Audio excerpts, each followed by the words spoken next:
सकता कि कैसा रहा। मैंने कहा 11वीं शरीफ में बारगाहे गौसियत माब में कितने लोग रहे होंगे। मैंने पब्लिक का अंदाजा करना चाहा तो वो बोले हजरत मैं गिन तो नहीं पाया। तो मैंने कहा कुछ अंदाजा। बोले अंदाजा भी मुझे नहीं, अलबत्ता लोग बहुत थे। मैंने कहा चलिए ये बताइए कि किस मुल्क के लोग ज्यादा थे। तो उन्होंने मुझे बताया कि हाँ हजरत लोग तो बहुत थे, लेकिन ज्यादातर बगदाद शरीफ में 11वीं शरीफ के मौके पर जो लोग थे वो हिंदुस्तान और पाकिस्तान ही के ज्यादा थे। तो मैं सोचने लगा ये अल्लाह ऐसा क्यों है। तो मेरा ज़मीर मुझे जवाब देता है कि हिंदुस्तान और पाकिस्तान और बांग्लादेश और नेपाल के लोग है ना, इसलिए बगदाद शरीफ ज्यादा जाते हैं चूंकि हम हिंदुस्तानियों को गौसे आजम की अजमत का पता बताने वाले इमाम अहमद रजा खान मिल गए। आज जो घर घर 11वीं शरीफ हो रही है इसके पीछे इमाम अहमद रजा की मोहब्बत कादरियत है। आला हजरत जब 6 साल की उम्र थी उनकी तो उन्होंने ये मालूम कर लिया था कि बगदाद शरीफ किधर है। उसके बाद पूरी जिंदगी आला हजरत ने कभी बगदाद शरीफ की तरफ पैर नहीं फैलाए थे। वो इमाम अहमद रजा कि जिन्होंने कौम के बच्चे बच्चे को सिखा दिया गौसे आजम इमामुत तुकावन नुका जलवे शान कुदरत पे लाखों सलाम। सुभान अल्लाह। वो इमाम अहमद रजा। भैया बतिया समझ में आवत है कि ना ही आवत है? हाँ भैया बताओ। हाँ। सोना जंगल रात अंधेरी छाई बदली काली है, सोने वालों जागते रहियो चोरों की रखवाली है। चोरों की रखवाली है समझ लो आप, इसलिए चोरी ज्यादा हो रही है जब चोर ही रखवाला है। आइए माशाल्लाह जागो भाई, आप लोग भी जागो। तो ये शेर आला हजरत ने 100 साल पहले कहा था, मगर लगता है कि जैसे 26 सितंबर सन 2025 के लिए ही कहा हो। तो जागते रहिए, माल की भी हिफाजत कीजिए, मगर माल से ज्यादा अपने ईमान की हिफाजत कीजिए।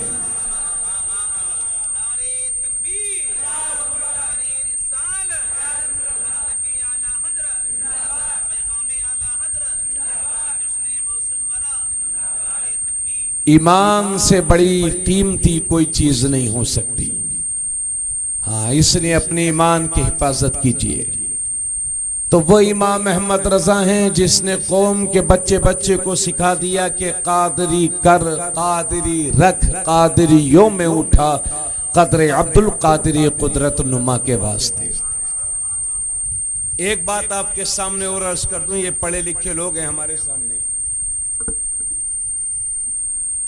सरकार गौसे आजम को दुनिया से तशरीफ ले जाए हुए तकरीबन 800 बरस से ज्यादा का अरसा हो गया। पिछले 800-900 बरस में दुनिया के हर शायर ने गौसे पाक की बारगाह में खिराज अकीदत पेश किया। अपने अपने लफ्जों में, अपनी अपनी जबानों में उन्होंने मनकबतें की हैं, मनकबतें कही हैं।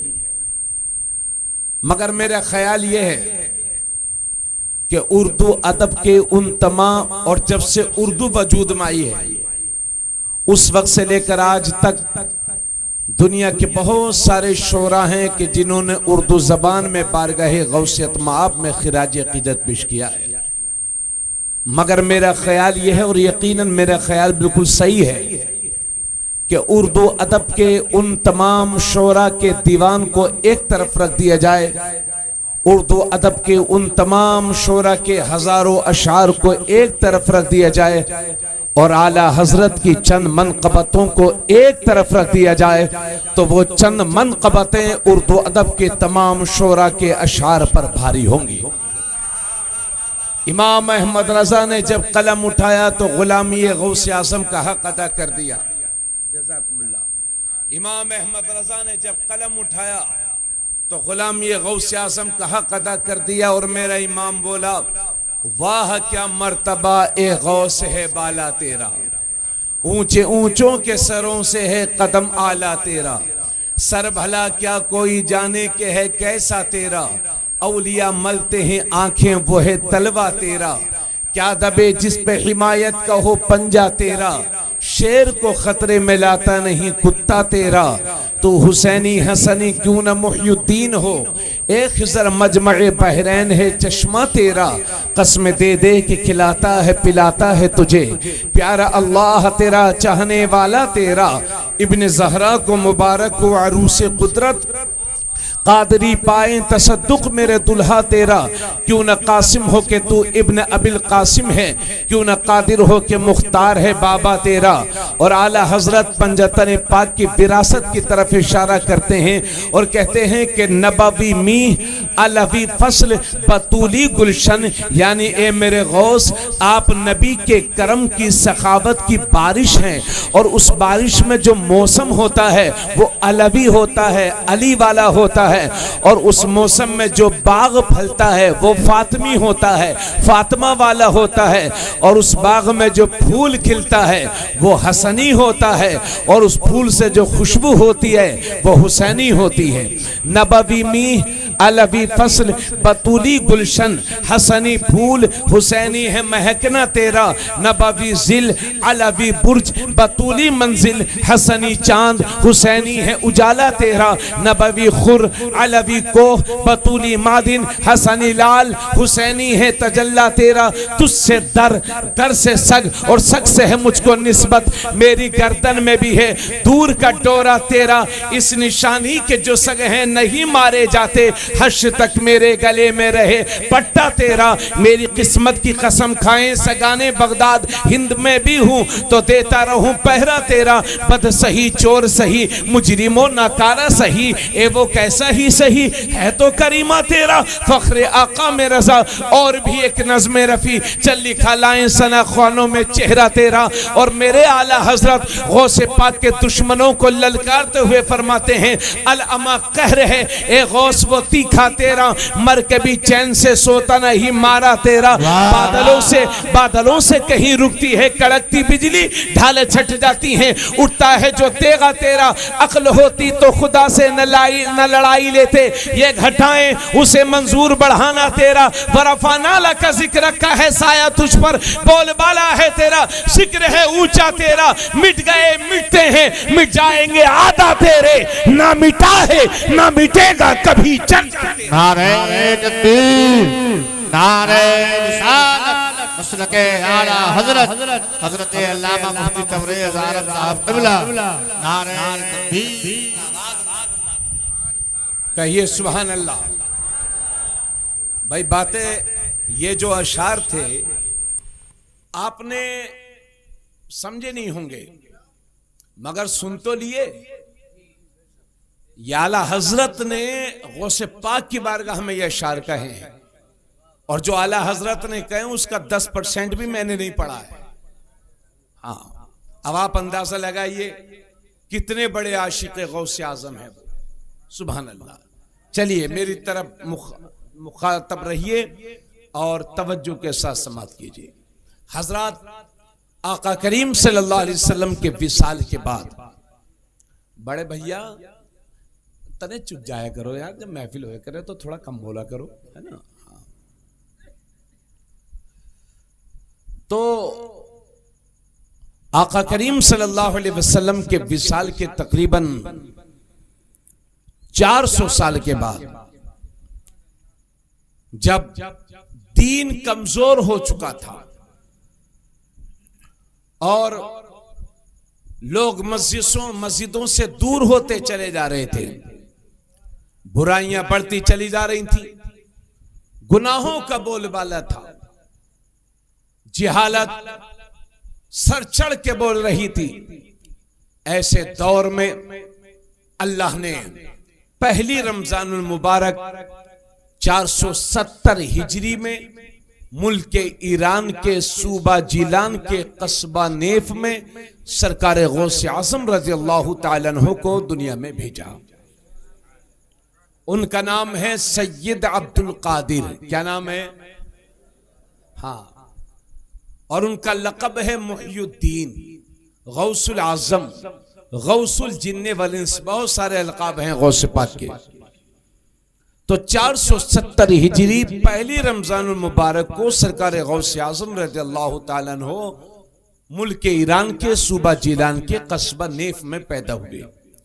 बाज हजरात ने यह भी कहा है कि गौसे पाक ईरान वाले जिलान में पैदा नहीं हुए थे, बल्कि मुल्क ईरान में ही बगदाद शरीफ के करीब में कस्बा था गिलान नाम से।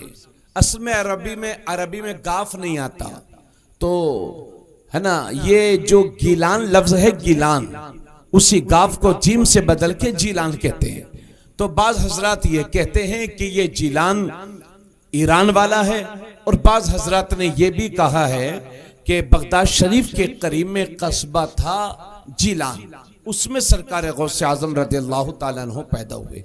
बहरहाल आपकी शख्सियत अल्हम्दुलिल्लाह, मुअज़्ज़ज़ सामीन, उनकी शख्सियत पर अल्हम्दुलिल्लाह जब मैं तकरीर करता हूं तो कई 2-2 घंटे 2.5 घंटे तक अल्लाह का शुक्र है बयान करता हूं, लेकिन आज 2.5 घंटे नहीं बयान करूंगा, थोड़ी देर बयान करूंगा, मगर आप हजरात को तवज्जो के साथ सुनना है। समझ गए आप? तो सरकार गौसे आजम रज़ियल्लाहु ताला अन्हु पैदा हुए। जब आप पैदा हुए तो आपकी मां की उम्र उस वक्त 60 साल की थी, जबकि 60 साल की उम्र में उमूमन औरतें इस लायक नहीं रह जाती कि किसी बच्चे को जन्म दे सके, मगर पैदा हुए।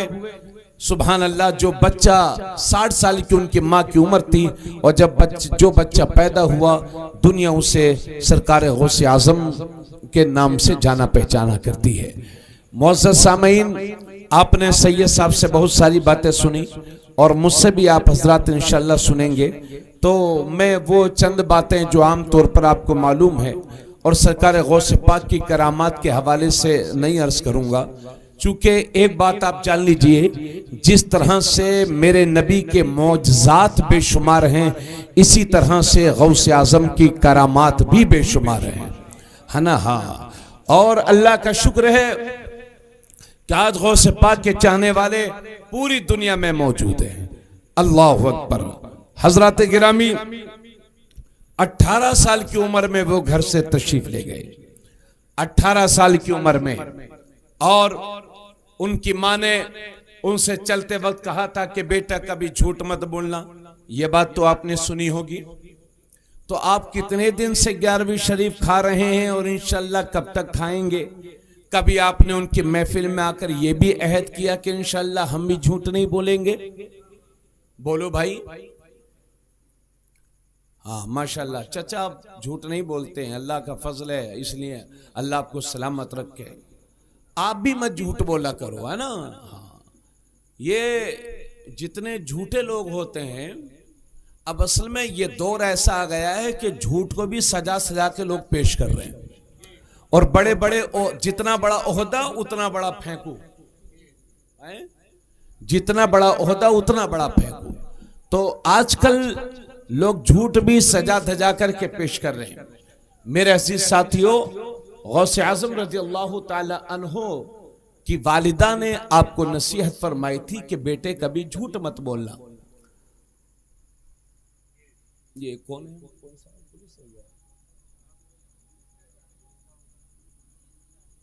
प्रधानी को चुनाव लड़ना होगा इनको। चलो, हाँ। तो मेरे अजीज साथियों, हमें भी अपने बच्चों को यह सिखाना होगा। और एक बात आपको बताऊं, जब गौसे आजम रज़ियल्लाहु ताला अन्हु पैदा हुए तो आपकी माँ की उम्र 60 बरस, और जब आप पढ़ने के लिए तशरीफ ले गए उस वक्त आपकी उम्र कितनी थी? 18 साल। तो माँ की उम्र कितनी हुई? 78 बरस। गौसे आजम रज़ियल्लाहु ताला अन्हु 18 बरस की उम्र में एक दिन जंगल गए हुए थे। सुनिएगा, सैर व तफरीह के लिए जंगल गए हुए थे। एक बैल के पीछे पीछे चल रहे थे तो अचानक से बैल ने अपने चेहरे को फेरा और इंसानी जबान में बैल बोला कि अब्दुल कादिर, तुमको इसलिए नहीं पैदा किया गया है कि बैल का पीछा करो, तुमको अल्लाह के बंदों की हिदायत के लिए पैदा किया गया है। सुभान अल्लाह। गौसे आजम आए और अपनी माँ से कहा, मैं पढ़ने जाना चाहता हूँ, लेकिन एक बात सुनो मेरी, यहीं पर रुककर। ये वाकया मैं जब भी पढ़ता हूँ सुनता हूँ तो मुझे बड़ी हंसी आती है और मैं सोचता हूँ या अल्लाह, गौसे आजम क्या है, वो जीलान का बैल तो समझ गया, ये हिंदुस्तान का बैल कब समझेगा? इसको समझ में नहीं आ रहे हैं। गौसे पाक 11वीं शरीफ के खाने को हराम भी बता रहा है और दावत में सुन्नियों से पहले भी पहुंच रहा है। और ये गौसे पाक और ये गौसे आजम के आशिकों को जेब नहीं देता कि उसकी 11वीं शरीफ में दावत करें जो गौसे आजम का दुश्मन हो। इसलिए मेरे भाई 11वीं किया करो तो प्रधानी का चुनाव न लड़ाया करो कि प्रधानी के हिसाब से कराएंगे। 11वीं किया करो, अच्छे नमाजी लोगों को, खानदान रिश्तेदार के लोगों को खिलाया करो, करीबी लोगों को खिलाया करो, नमाजियों को खिलाया करो, शराबियों, कबाबियों, वहाबियों को ना खिलाया करो। इसलिए कि जिसके दिल में गौसे आजम की नफरत भरी हुई हो, गौसे आजम की निस्बत के खाने पर उसका कोई हक नहीं बनता। क्यों भाई, बोलो, मैं सच बोल रहा हूं कि नहीं? बाज लोग 11वीं क्या करते हैं यार, पूरी सियासत करते हैं और ऐसे ऐसे लोगों को दावत देते हैं जिसने कई महीने से जुमा भी नहीं पढ़ा है। अब तो दावत भी साहब क्या बताऊं, गांव देहातों के हाल अल्लाह प्रधानी के हिसाब से करते हैं हर आदमी। और वो तो भाई साहब प्रधान जी से नमाज पढ़ाने नहीं आती, वरना लोग इमाम भी प्रधान को ही रखे, जिसकी प्रधानी वो इमाम। अरे बहुत हाँ, मैं कई गांवों में सर फूटना शुरू हो गए। अल्लाह करम फरमाए, आपके गांव में जो भी प्रधान हो, इस गांव को अल्लाह सलामत रखे, हमें उससे कोई गर्ज नहीं है, लेकिन इसके नाम पर माहौल नहीं खराब करना चाहिए। मेरे कहने का मतलब यह है कि 11वीं शरीफ में खुलूस नियत के साथ लोगों की दावत करो, कोशिश करो कि अच्छे नेक लोग खा लें, क्योंकि वो तबर्रुक है। बाज लोग सियासत में वहाबियों को भी 11वीं शरीफ की दावत में बुला लेते हैं। हमारे बुजुर्गों ने मना फरमाया कि किसी भी बदअकीदा को, बदमजहब को, बददीन को फातिहा का खाना नहीं खिलाना चाहिए, वरना फातिहा की बरकतें नहीं मिला करती हैं।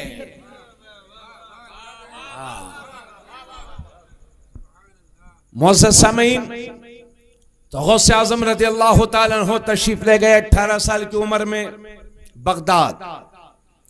और बगदाद शरीफ जब पहुंचे तो शेख हम्माद की खानकाह में पहुंचे थे। रात के वक्त पहुंचे थे, बारिश हो रही थी, खानकाह का दरवाजा बंद हो चुका था, वहीं बिस्तर लगा करके लेट गए। सुबह को शेख हम्माद तशरीफ लाए, खानकाह का दरवाजा खुला, आप अंदर गए। फरमाया, बेटा अब्दुल कादिर, मैं तो कई रोज से तुम्हारा इंतजार कर रहा था। उसके बाद फरमाया, अब्दुल कादिर, फक्र और तसव्वुफ के ये खजाने अब तक मेरे हाथों में थे, अब तेरे हाथों में होंगे। मेरे अजीज, इसका ख्याल रखना। और इराक की जमीन को खिताब करके कहा, ए इराक की जमीन, तुझे मुबारक हो, तुझ पर अल्लाह के वली के कदम पड़ गए हैं। अब यहां से गुमराहियत खत्म होगी और दीन इस्लाम का बोलबाला होगा। हजरात, आप अंदाजा लगाएं कि गौसे आजम 18 साल की उम्र में तशरीफ ले गए हैं। 8 साल तक मेरे गौस ने पढ़ा है। 8 साल तक दिन में पढ़ते थे और शाम को जंगलों में चले जाया करते थे। चूंकि उस टाइम पे हाजिरी नहीं होती थी, वरना मौलाना लोग तो जंगल में भी नहीं जाने देते। अल्लाह करम फरमाए। तो दिन में पढ़ते थे, रात में जंगलों में चले जाया करते थे, अल्लाह अल्लाह किया करते थे। एक ऊनी खादी जुब्बा था, उसे पहनते थे और उसके बाद सर के नीचे पत्थर रख करके गौसे पाक रज़ियल्लाहु ताला अन्हु लेट जाया करते थे। गौसे पाक खुद फरमाते हैं कि इल्म हासिल करने के सिलसिले में जितनी परेशानियां अब्दुल कादिर ने उठाई हैं, अगर इतनी परेशानी किसी पहाड़ के सीने पर भी आ जाती तो पहाड़ का सीना भी फट जाता। ये हाल है, इतनी परेशानियां उठाई हैं तब जाके उनका मर्तबा है गौसे आजम। आज हमारे यहाँ घर में कोई कमाने वाला नहीं है, तो जैसे ही 2-4 बच्चे बड़े हुए, एक को सऊदिया भेज दिया, एक को दिल्ली भेज दिया, एक को मुंबई भेज दिया। अरे ये सऊदी दिल्ली मुंबई ठीक है, भेजते रहो, मगर पढ़ाएगा कौन? याद रखिए वही कौमें जिंदा रहती हैं जिस कौम के पास इल्म होता है। अगर ऐसे ही सोते रह गए तो दुनिया हमेशा के लिए तुम्हें सुला देगी, गुलाम बना दिए जाओगे आने वाले वक्त में अगर इसी तरह से सोते रह गए। इसलिए सिर्फ गौसे पाक की करामात ही ना सुना करो, बल्कि उनकी जिंदगी के वाकयात सुन करके उन पर अमल भी किया करो, और यह अज़्म मुसम्मम भी कर लिया करो कि गौसे पाक के वालिद मोहतरम भी दुनिया से तशरीफ ले गए थे। 18 साल की माँ थी, गौसे पाक ने कहा माँ मैं पढ़ने जाना चाहता हूँ। गौसे पाक की माँ ने पढ़ने से रोका नहीं और सीने से लगा के फरमाया बेटा अब्दुल कादिर जा तो रहे हो, मगर ये सोच के जाना कि तुम मुझे आखिरी बार देख रहे हो और मैं तुम्हें आखिरी बार देख रहा हूं। और वाकई ये बात सच भी साबित हुई कि जब मेरे गौस पढ़ने के लिए चले गए, उसके बाद जिंदगी में कभी अपनी मां से मुलाकात नहीं हो सकी। क्या ये परेशानियां इल्म हासिल करने के सिलसिले में आप और हम उठाते हैं? बोलो भाई। बहन की शादी हो जाए, भले से बच्चे को स्कूल से छुटा दो। अरे ठीक है भाई, शादी भी हो जाएगी, लेकिन बच्चों को जाहिल मत रहने दो, पढ़ाया करो बच्चों को। अगर अपना और अपने खानदान का नाम रोशन करना चाहते हो और एक इज्जतदार शहरी की हैसियत से मुल्क में जीना चाहते हो, तो अपने बच्चों को पढ़ाया लिखाया करो, परेशानियां उठाओ, तकलीफें उठाओ, मगर अपने बच्चों को जाहिल मत रहने दो। भाई बात समझ रहे मेरी आप? गौसे पाक ने बगदाद शरीफ में 8 साल पढ़ा और दुनिया के बड़े बड़े आलिमों से आपने पढ़ा है, और जब पढ़ लिख करके फारिग हो गए तो गौसे पाक के बारे में मौरिखीन लिखते हैं कि इतने बड़े आलिम दीन थे गौसे पाक के नीले आसमान के नीचे, इस जमीन के ऊपर, पूरी दुनिया के अंदर गौसे पाक से बड़ा आलिम दीन मौजूद नहीं था। इतने बड़े आलिम थे। आज तो ये झोला छाप पीर लोग कह रहे हैं कि तरीक़त अलग है, शरीयत अलग है। मैं उनको कह रहा हूं जो बिगड़े हुए लफंगे पीर हैं, जो कौम का हराम का खाते हैं और उलमा की तौहीन किया करते हैं। क्या पीर साहब तू बड़े पीर साहब से भी बड़ा पीर है? वो पढ़ने गए बगदाद शरीफ, तूने 2-4 सूरतें याद करके ठेका ले लिया पीरी मुरीदी का। और ये कौम हमारी ऐसी सीधी है भाई साहब, ऐसी सीधी है कि मत पूछिए। अरे भाई गौर फिक्र किया करो। गौसे पाक ने 8 साल पढ़ा है, और उस दौर में गौसे पाक से बड़ा आलिम दीन नहीं था, और मेरे गौसे आजम मुफ्ती भी थे, और ऐसे मुफ्ती थे। आज आप किसी भी दारुल इफ्ता में फतवा इस्तिफ्ता लो, फतवा लिख के भेजो तो मुफ्ती साहब कहेंगे 8 दिन बाद आओ। लेकिन गौसे आजम की जिंदगी के बारे में मैंने पढ़ा है, कोई भी फतवा रात भर डेस्क पर नहीं रखा रहता था। इधर आता इधर जवाब, इधर आता इधर जवाब।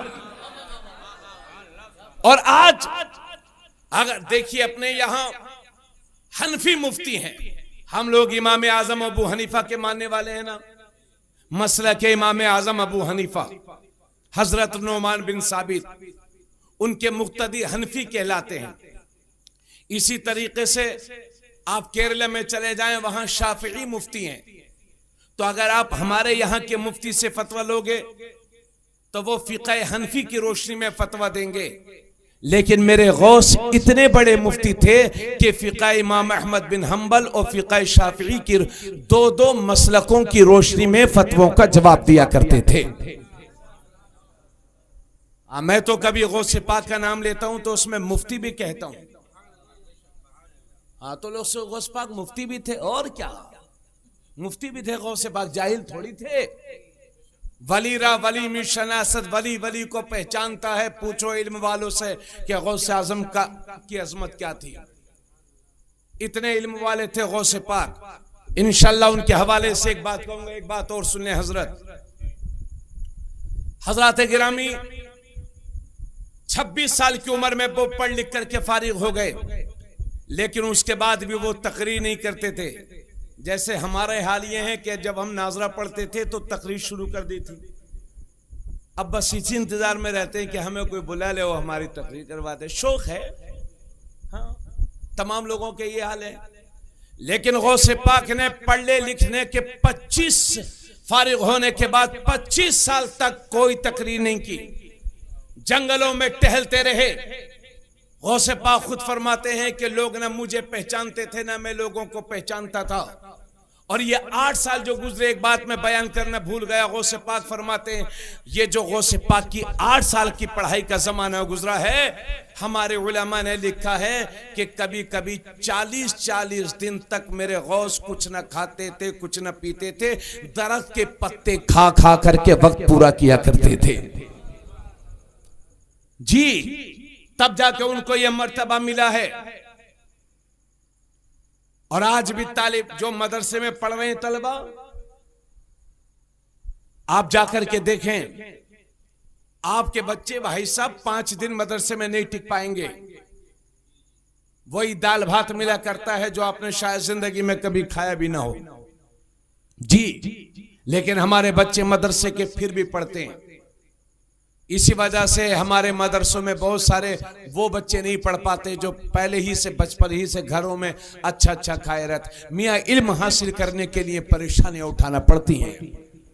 40-40 दिन गुजर जाते थे बगैर कुछ, दरख्तों के पत्ते खा करके वक्त पूरा किया करते थे। लेकिन उसके पढ़ने लिखने के बाद भी 25 साल तक तकरीर नहीं करते थे। उम्र हो गई 51 साल, गौर से सुनिएगा, उम्र हो गई 51 साल। मंगल का दिन था, 21 शव्वाल मुकर्रम की बात थी।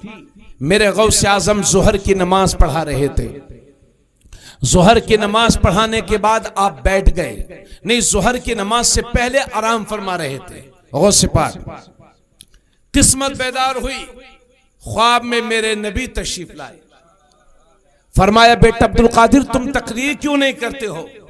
कहा, हुजूर या रसूल अल्लाह, मैं ईरान का रहने वाला अजमी हूं, मेरी जबान मादरी जबान फारसी है, मैं इन अरबी बोलने वालों के दरमियान कैसे तकरीर करूंगा?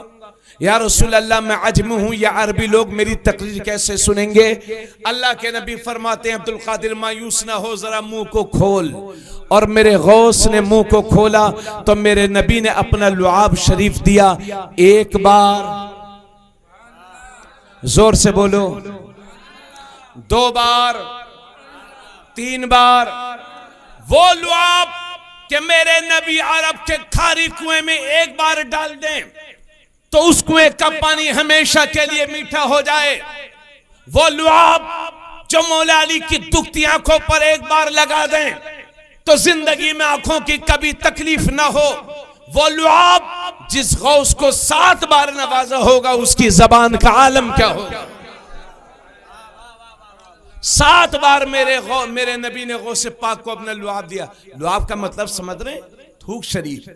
हाँ, मेरे नबी का लुआब शरीफ। कहा, बेटा अब्दुल कादिर मुंह को खोलो, मुंह को खोलो।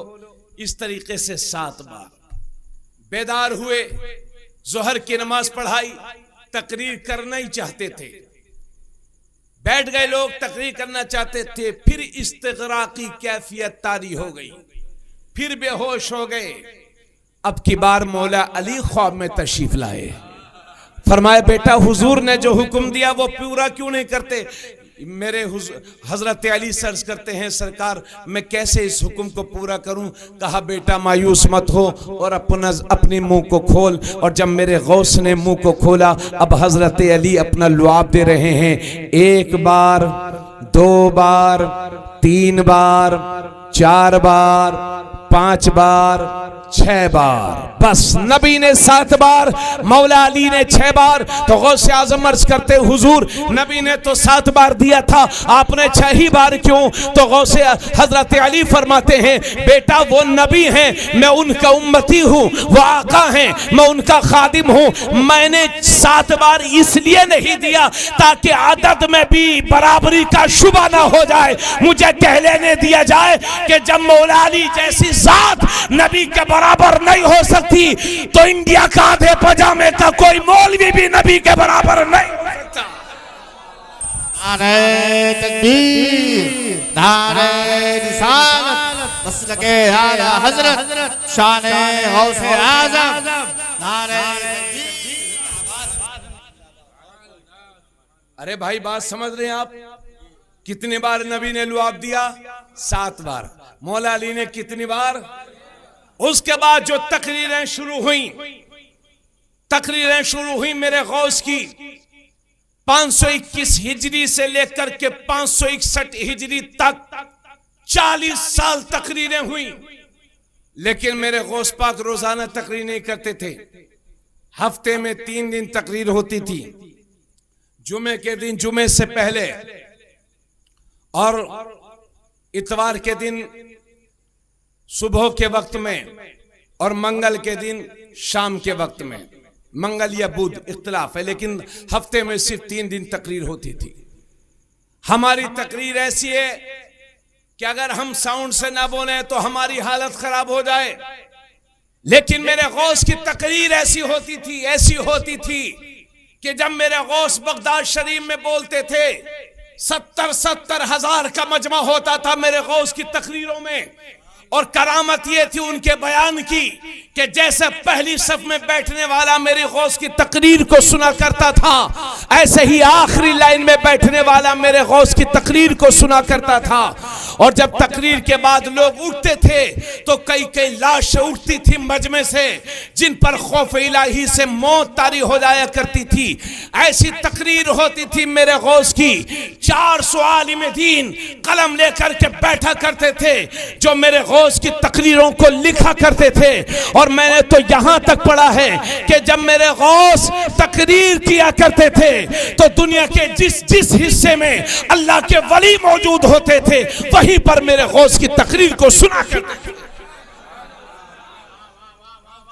कहो भाई सुभान अल्लाह, बोलो सुभान अल्लाह। ऐसी तकरीर होती थी मेरे गौस की। बहुत सारे लोगों ने, गौसे पाक खुद फरमाते हैं कि 5000 यहूदी और ईसाई उन्होंने मेरे हाथ पर कलमा पढ़ा है। कितने? आप सब अपनी जबान से बोलो, कितने लोग? कौन थे वो? यहूदी या ईसाई? 5000 यहूदी या ईसाई कलमा पढ़ चुके थे मेरे गौस के हाथ पर। ए भाइयों, ये 5000 यहूदियों की बात सुनकर के कम मत समझना। एक यहूदी के 1000 बुत परस्तों को कलमा पढ़ाना आसान है, लेकिन यहूदी के एक बच्चे को कलमा पढ़ाना बहुत मुश्किल है जी।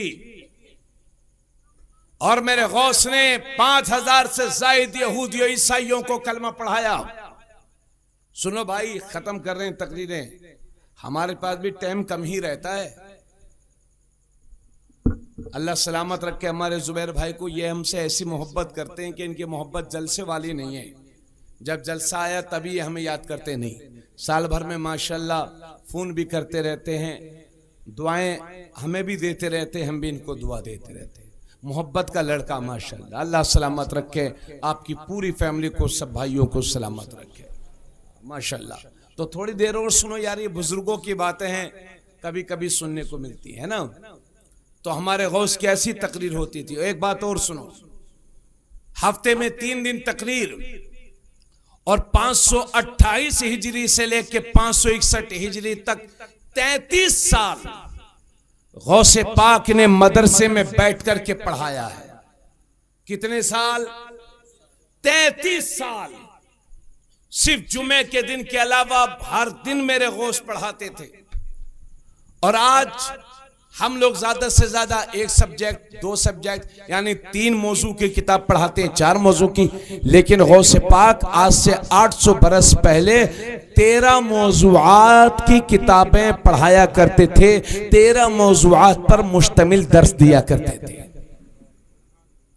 क़िरात भी पढ़ाते थे, तफसीर भी पढ़ाते थे, हदीस भी पढ़ाते थे, फिक़्ह भी पढ़ाते थे। कहो सुभान अल्लाह। और आजकल